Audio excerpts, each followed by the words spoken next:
Welcome back, everyone. My name is Ryan Anthony Hernandez, and I'm the host of the Truth That Heals podcast.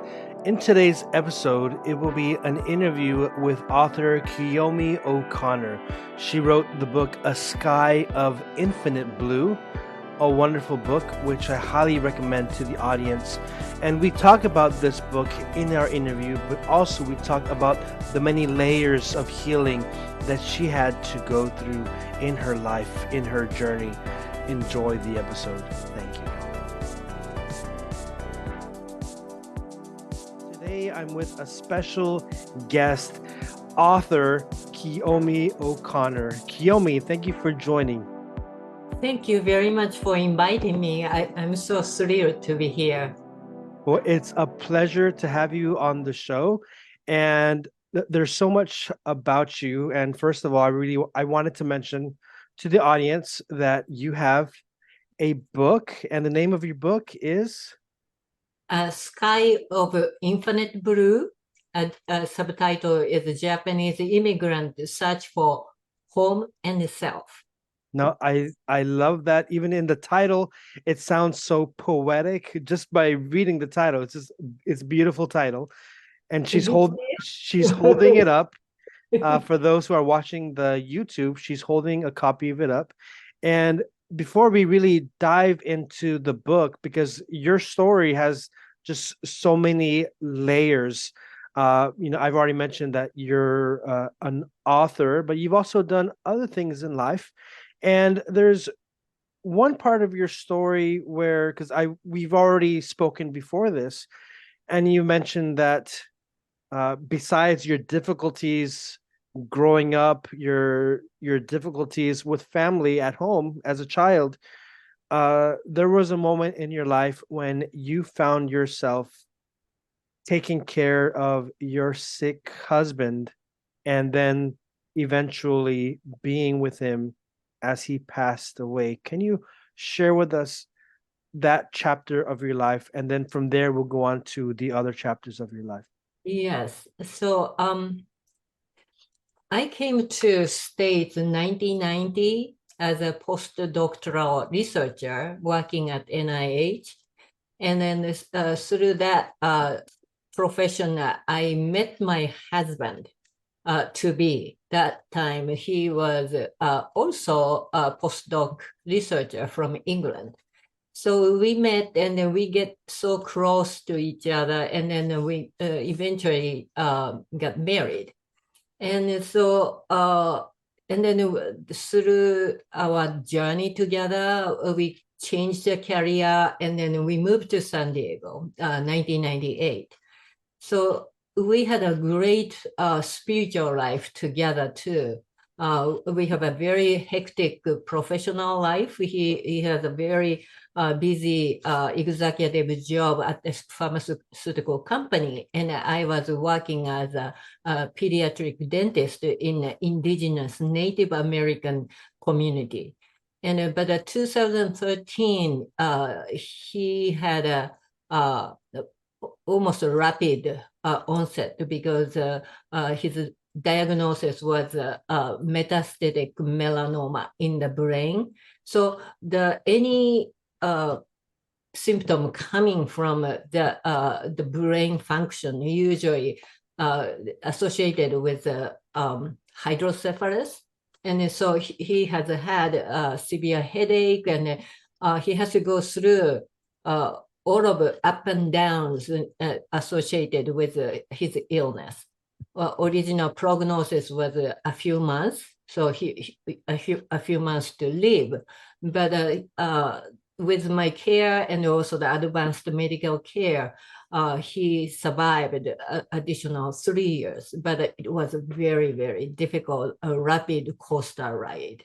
But eventually, on the Independence Day, 2016, he passed away. And so I was devastated. We had a great spiritual life together, and he was with me for 26 and a half years. And he was a great partner and then best friend. He always called me bestest bestest friend. So even the best of the best friend. So that's how close we are. But I knew at the onset of his illness, some point he has to pass away. But just facing that death was so devastating because back in Japan, I had a pretty hard, a lonely life. So since I came to the States, we built a very meaningful spiritual life together. So losing him was losing my identity, myself, and my family. We didn't have a children. So it was taken all of what I was belonged to away. So it was very hard. So that hardship in the very deep in the hardship, I was always kind of pretending to be a warrior because I had to deal with his illness, go up and down so rapid roller coaster ride. I have to be there for him all the time. We didn't have a children, family. He was from England. I'm from Japan. Nobody was basically, and he was very secretive about his illness. So I couldn't disclose to even the friends or community of people in the spiritual community. So we are kind of isolated. And then I'm gonna tell you the listeners, about this part that later on. It was a big regret. I couldn't do it. I couldn't ask for help, but I should have. So, but anyway, it was a very difficult life. And then in the grieving time, I started to notice I was pretending very strong. I try to be perfect. I have an imposter syndrome. I always try to be perfect, but I am not perfect. When I'm alone at home, I was crashing into like a wailing, like a deep crying. And then so it was so lonely and then so difficult. And then but that time, I gradually noticed I have a duality of a life, pretended to be good and okay, but I wasn't okay. So that brought to me the life when I was a child. So that moment when you found yourself grieving for your husband, that was the time when you started to make the connection with your trauma from childhood? Yes. So because I was a emotional abuse survivor in Japan, uh, even just a 3.5 year old, it started very early in my childhood. My father and my father's side of the family always bullied me, and then they had done to my mother. And then they also categorized me as a mother's child. It's in part, I think it is cultural. And I'm a second daughter in our family. And then eldest was categorized as a father's child.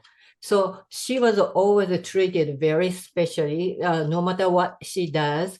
But to me, every encounter with paternal family become like a bullying or traumatizing me. And at the beginning, I didn't know what's happening, and I try not to take it seriously. Even as a child, I never cried, but I try to kind of take as a, oh, this is an accident, somehow like a mistake. And then I was very forgiving. And then it went on. And then eventually it started to feel something must be wrong with me. And then the reason they are always targeting me must be me. I'm the one that causing the problem. And then I started to blame myself, like a guilt and shame. And then I was doing pretty well at the school because I have to make a balance by wearing protective armor on myself. So that protective armor was, the time I was giving my late husband care and also the grieving time, I noticed I was going back to that childhood armor wearing warrior. So that connection was a really big realization. So for over all those years, you didn't realize that you were wearing this protective armor? Uh, Actually, when I was in Japan, even it stays with me till like a 20s. So I had early 20s, I had a suicide attempt. And then, but still, as it failed, I started to wear the armor again. And then I was conscious about it. So when I was in Japan, I knew I was wearing armor. And then when I came to States 1990, I almost escaped, like left everything behind in Japan, and I needed to start anew. So that's how I came to States. Of course, I received the invitation to work at NIH. That was wonderful. But without that escape, the way I can rebuild myself, I don't know what happened, what could happen to me back in Japan. So, but as I started a new life in the States, I have a sense of self day by day. Every difficulty encounter, like a language or communication, any small thing become my nourishment. And then I built kind of a practicality in this country, and then the strength and then resilience to live with more confidence. So that experience made me believe I will be okay. And my husband, I met Patrick at that time. So he helped me to heal from the past trauma because he was a very kind, compassionate, unconditional love he poured out to me. So that was a wonderful situation. And I thought that I overcame, most of it. But at the severe, almost like a severest hardship I encounter as my husband's illness and death, it resurfaced. And I knew I have a residual problem still there. And it met together with my childhood. So when you finally made that connection of the childhood trauma resurfacing Yeah. during this grief, Mhm. what did you do to find strength? Did you read a book? Did you do something? Yeah. As I briefly mentioned, my husband and I started practicing Buddhist teaching almost as soon as we moved to San Diego.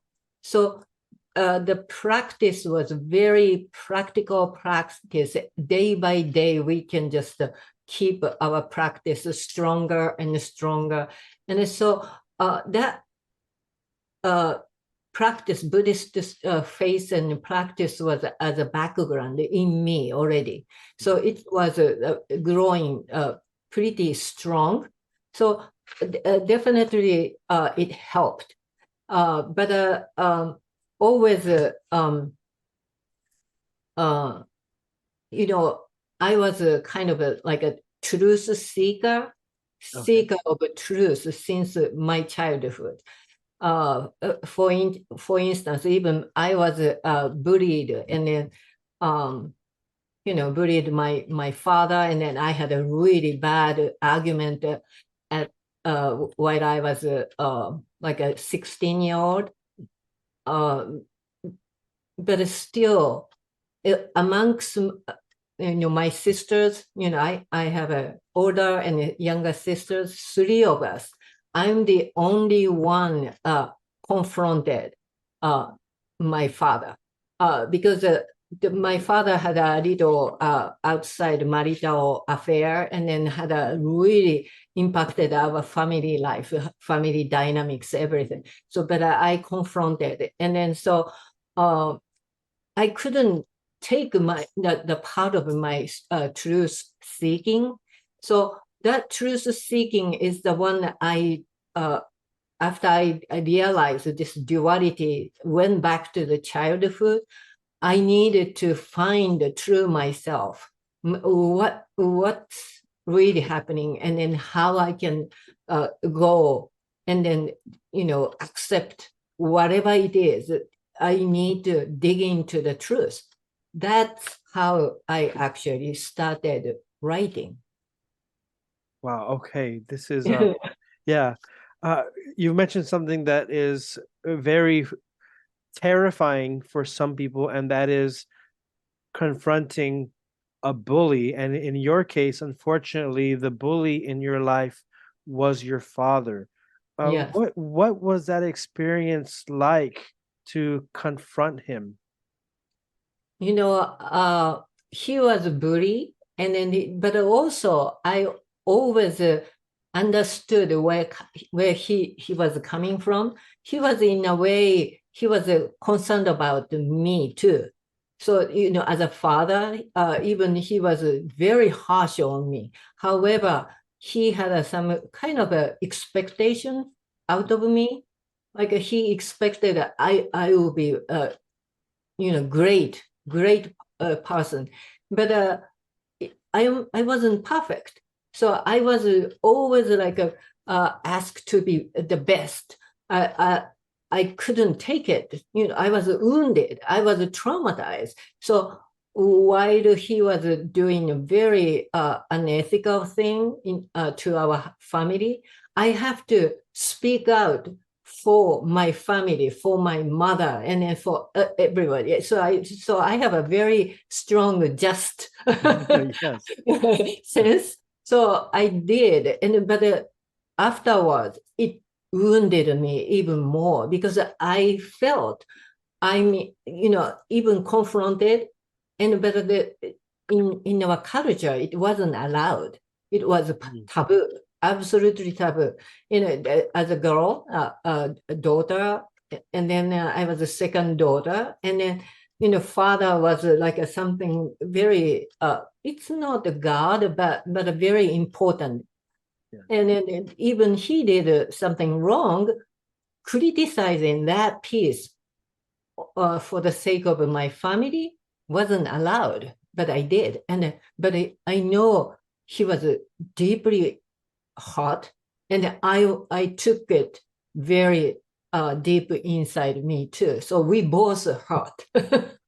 So after that confrontation, did you stop talking or you know, uh, at that time he had a outside marital affair, and then he had a baby daughter, and then that was a big finding, and then so he was kind of a little waiting to be escaped for a while from our family too, because he was threatened by the woman's family. My father was in a very important position at the university, so they threatened. So he had a very difficult situation, but I felt basically I helped him to separate himself from our family for the sake of maintaining that affair. So it was complex, but so in a way, I helped him to escape from our family. But he found to be kind of relieved, okay? relieved from the pressure from our family, and then he can escape to another another family. And so it was very difficult family dynamics, but I took it very seriously, hurting myself. Yeah, I gathered courage to tell him, but I got hurt. Yes.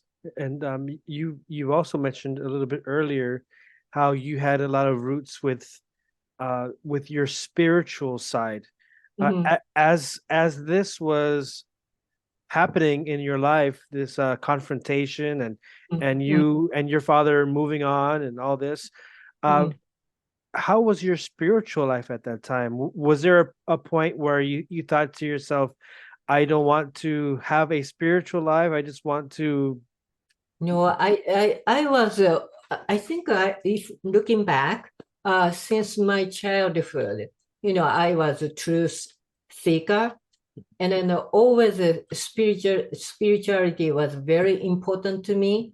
But once the darkness started to just cast over me, and then that cast made me feel more inflicted, like the blaming myself. But that's also the third part of we may be talking about. We have to get out of this cycle of inflicting self. So, but I was very sensitive to what I was thinking and what's going on in the life, but I didn't have a help. So that's why I went to pretty going downward. But academically speaking, at university, I had an armor and I did pretty well. So that's why it took me to graduate school and then even to come to the States as a researcher. So I was doing well, but my inner world was pretty much going downward at that time. So as you look back, Mhm. and you see this downward movement, but academically you're going upwards. Mhm. Was this part of your inspiration to write your book? Oh, definitely. I mean, so the duality of life is there. So uh, after I lost my husband, I was pretended to be normal and then okay, I am strong enough and confident enough. But on the other hand, I was so lonely and sad and in sorrows, and I was crashing in pieces, but I couldn't show myself to anyone. So that two separated, kind of a polarized lifestyle was there in the childhood. But because of my Buddhism and then uh, writing helped me to bring these two separate worlds into the middle. And then it's almost like uplifted. So that's very deep what you're saying. It's also very philosophical in a sense. Mm, Yes. I tend to be very deep in thought. yeah. So would you say that writing contributed Yes. to bringing resilience into your life? Oh, definitely. When I started writing, I couldn't bring out all of the truth. The very first draft was very emotional because I was still crying and hurting and in sorrows. And but um, I knew I have to go deeper, but to go deeper, it may hurt me even more. I have to visit the myself in the past, and the past I was really hurt as a child. So all of the painful, traumatized me needs to be resurfaced. So I cried a lot while I was writing, but I determined myself to uh, to face it. So because only only acceptance of what it was will make me transform. I knew it. So that's why it became like my spiritual practice. So sometimes adversity, hardship has a seed of transformation. So I knew from my experience in the past.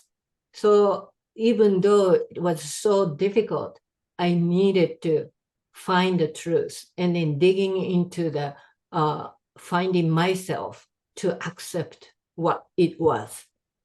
I think that what you've just mentioned right now is something very difficult for many people who go through trauma, because what you're sharing is you had to look back at those old wounds, Mhm. and even though they were hard to look at, you still confronted not only your father but your own wounds, because you Yeah, wanted, as you just said, you wanted to have transformation. yes. Was there ever a part of you that was afraid of transformation? And was there a part of you that wanted to stay the same and pretend like nothing bad was happening?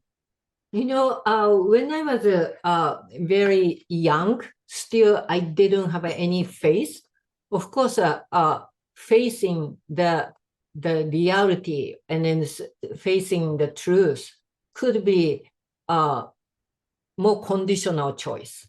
I have a choice. I just hide and I put all of the stuff on top and then pretend it to be nothing. But since I have a faith in spirituality, so I know how wonderful it would be if I excavate and accept, and then the outcome is going to be, all of the traumas is like almost like potatoes, under the soil, Yes. under the dirt. They are connected. Roots are kind of connected. So when you pull one potato, the second one, third one, everything may be connected through it.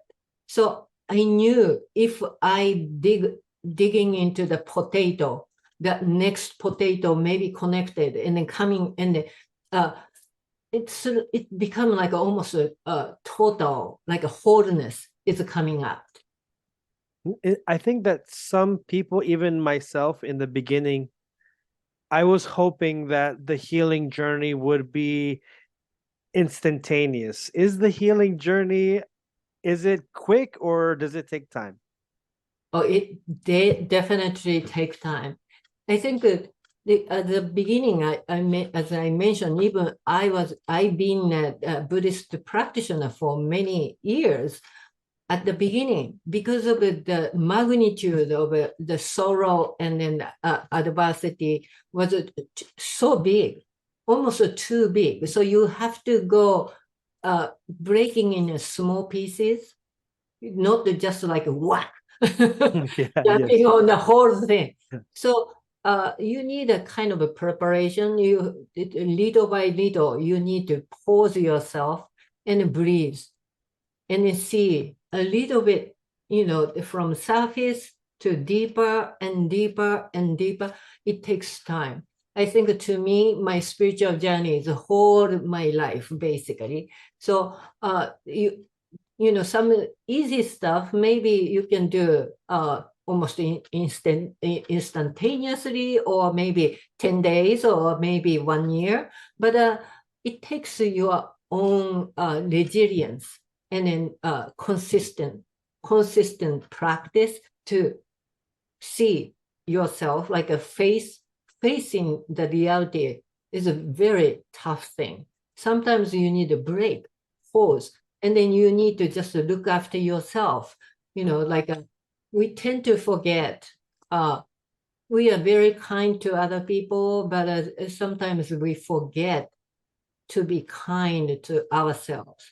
So self-care, self-love is definitely, as you accept yourself as you are, you have to love yourself too.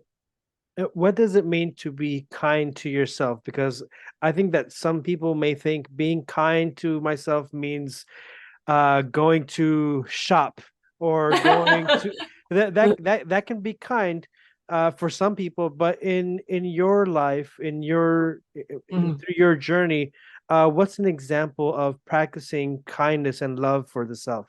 yes. So um, to me, life is not to consume.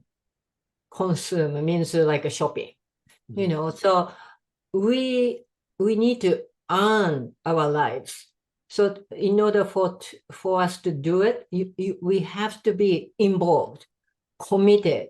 So to commit, sometimes the pain involved, right? So depending on how much pain involved, sometimes you have to take a little break. And then, so it doesn't mean to be selfish, but you need duly respect yourself, like giving yourself space. Because if something happened, we usually not blaming, complaining about external stimulants or like assaulted from outside, but eventually we started to blame ourselves, like shame or guilt, or always self-criticism is the one killing us. So that cycle, vicious cycle, needs to be stopped. So once it started, it's an unnecessary cycle. So you need to stop. But that's the self-care. Okay, wow, that is a beautiful answer. And I think that many in the audience, including myself, Mhm. we're learning so much from what you've had to say. And now since you've been on your healing journey, you've written a book and you've done so much. How much has life changed for you? Um, writing book uh, was a part of my spiritual practice. At the beginning, I didn't know what's going to happen and where I am heading, but I wanted to face and accept whatever it is. So, of course, grieving is not something to overcome because I loved him so much. So the love is still there. So it remains in me. But unnecessary the self-inflicting uh, sadness or the uh, often in grieving, some of the typical criticism to self is I could have done this or I should have done this. This is a part of a criticism. It shouldn't work because the fact is he is dead.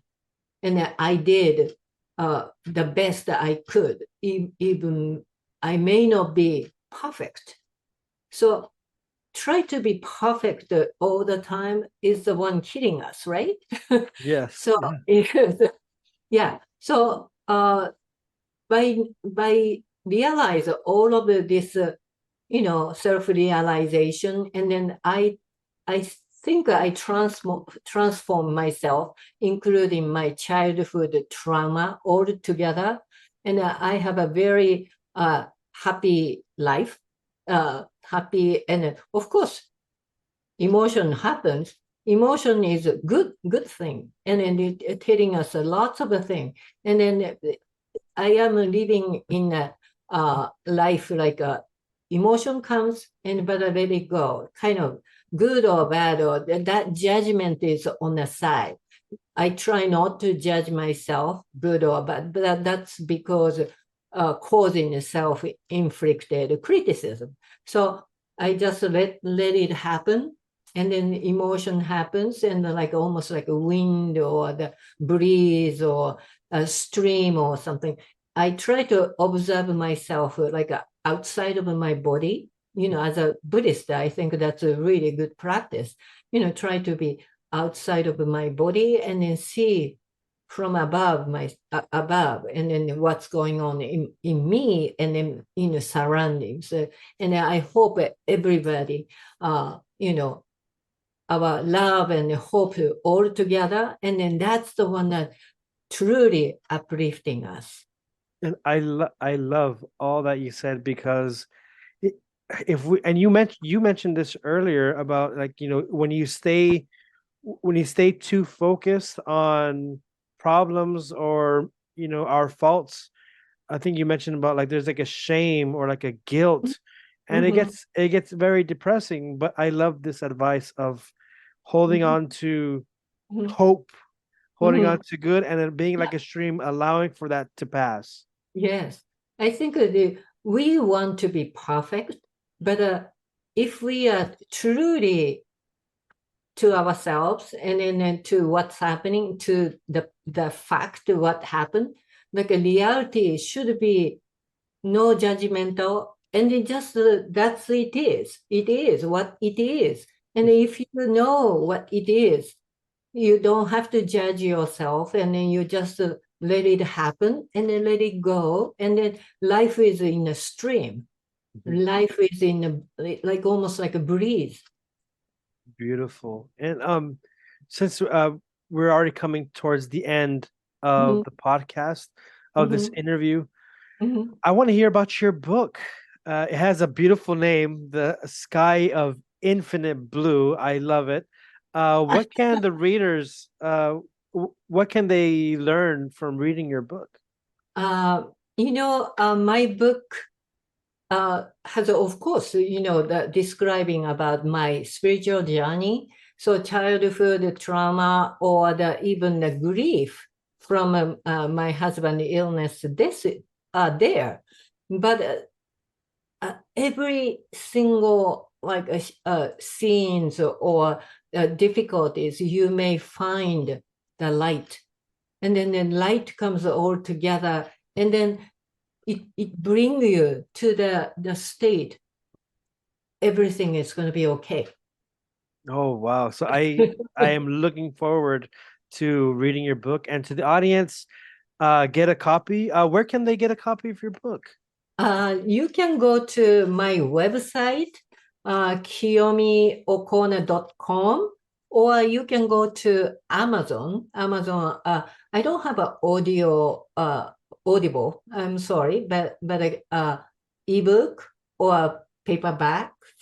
So you can go to Amazon, and then if you can even visit me on Substack. I have a newsletter every week, so we can communicate through comments and feedbacks, and so that would be exciting. E- Excellent. And again, to the audience, go get yourself a copy of Kiyomi's book. And Yeah. Kiyomi, I want to give you the mic for the ending. Do you have any last words for people out there who may be struggling through difficult Mhm. situations? Any words of advice for them in the audience? Yes. So um, the life is not really you you just a picture as like a just only beautiful, great. Life bring you sometimes the sadness or difficulties, but it is a life. But through that difficulties, we can all grow, and then we have a great potentials, and then we have a hope, and we are so with that even we don't know, but we are interconnected through the love and the light. So we are not alone. You are not alone. So everybody is connected. So please connect me too. Well, thank you so much, Kelmy, for your words of inspiration and sharing your journey, not only of healing, but also of resilience and overcoming trials in life. Thank you very much. I'm so happy. Thank you very much for having me. And to the audience, thank you so much for listening. I've been your host, Ryan Anthony Hernandez, on the Truth That Heals podcast with our special guest, Kyomi O'Connor. Have a wonderful day.